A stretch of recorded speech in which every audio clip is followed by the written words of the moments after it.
Bonjour, ici Mathieu de Ludovox.fr, bienvenue dans ce Ludo Chrono. Aujourd'hui, je vous parlais de Crazy Birds, qui est un jeu pour 2 à 5 joueurs et joueuses de 8 ans et plus, et des parties d'environ 15 minutes. Dans ce jeu, les joueurs et les joueuses vont récupérer des cartes oiseaux et en donner aux autres joueurs. Sur ces cartes oiseaux, on va avoir un type d'oiseau sur le recto, et au verso, on va avoir deux types d'oiseaux différents, et donc le recto sera l'un des deux à chaque fois, mais lorsque vous prenez la carte ou que vous donnez la carte, eh bien vous ne savez pas de quoi il s'agit. Par contre, une fois que la carte est révélée, là vous savez de quoi il s'agit.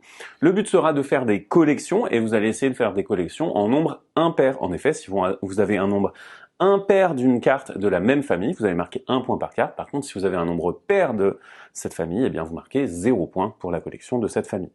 Sachant que vous essayez d'obtenir le plus de points à la fin de la partie.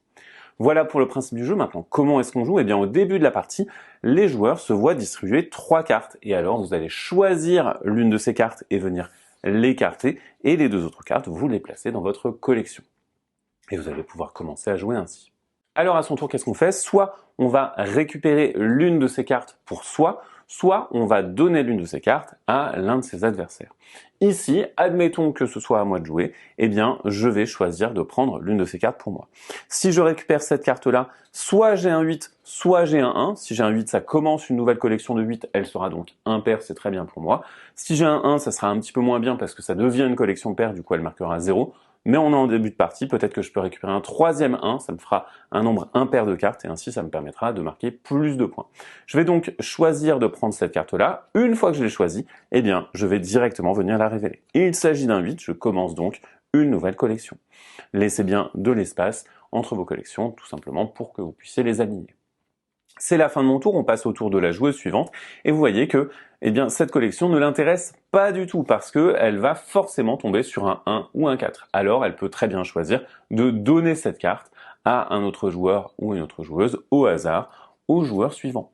Le joueur suivant doit accepter cette carte, il va la récupérer, ça lui permet de commencer une collection de 1, et ainsi, vous voyez qu'il a récupéré une carte de plus. C'est à lui de jouer, il peut récupérer cette carte-là ou celle-là, peut-être la donner à quelqu'un d'autre. Ici, vous voyez que ça lui fait forcément commencer une collection, il va donc choisir de prendre cette carte pour lui, et il la révèle, il s'agit d'un 6. On va donc jouer comme ceci jusqu'à ce qu'un joueur mette fin à la partie. Il y a plusieurs cas qui peuvent mettre fin à la partie. Tout d'abord, si à votre tour, vous récupérez une carte qui correspond à votre 9e collection, la partie se termine immédiatement. C'est aussi possible si un adversaire vous donne une carte et qu'elle crée votre 9e collection. Mais attention, si jamais à la fin de votre tour, la carte que vous avez réservée en début de partie correspond à une collection que vous n'avez pas, vous avez la possibilité de venir la jouer pour mettre fin immédiatement à la partie. Notez également que la partie peut se terminer dans de rares cas si on n'a plus de piles. D'ailleurs, si on a une seule pile, vous allez simplement la diviser pour en créer 2. Lorsque la fin de partie est déclarée, les joueurs et les joueuses vont tous révéler leurs cartes et alors on va pouvoir compter les points. Pour compter les points, eh bien vous allez éliminer toutes les collections dont vous avez un nombre pair d'oiseaux. Par exemple ici ma collection 1 et ma collection 4 dont j'ai un nombre pair. Toutes les autres sont impairs, j'ai marqué 1 point par carte qui me reste. Du côté de cette joueuse-là, eh bien vous voyez qu'elle a 4-6, elle va donc perdre ses 4 cartes, et ainsi de suite.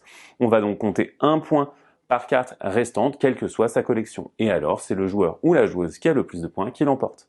Notez qu'il existe également une variante dans laquelle vous allez jouer 3 parties d'affilée en notant les scores, et il s'agira d'avoir le plus haut score combiné. Voilà pour Crazy Birds, qui est donc un jeu de collection dans lequel on va essayer d'avoir des collections impaires plutôt que paires, mais dans lequel on pourrait donner des cartes aux autres joueurs. Maintenant, à vous de jouer et à bientôt sur ludovox.fr.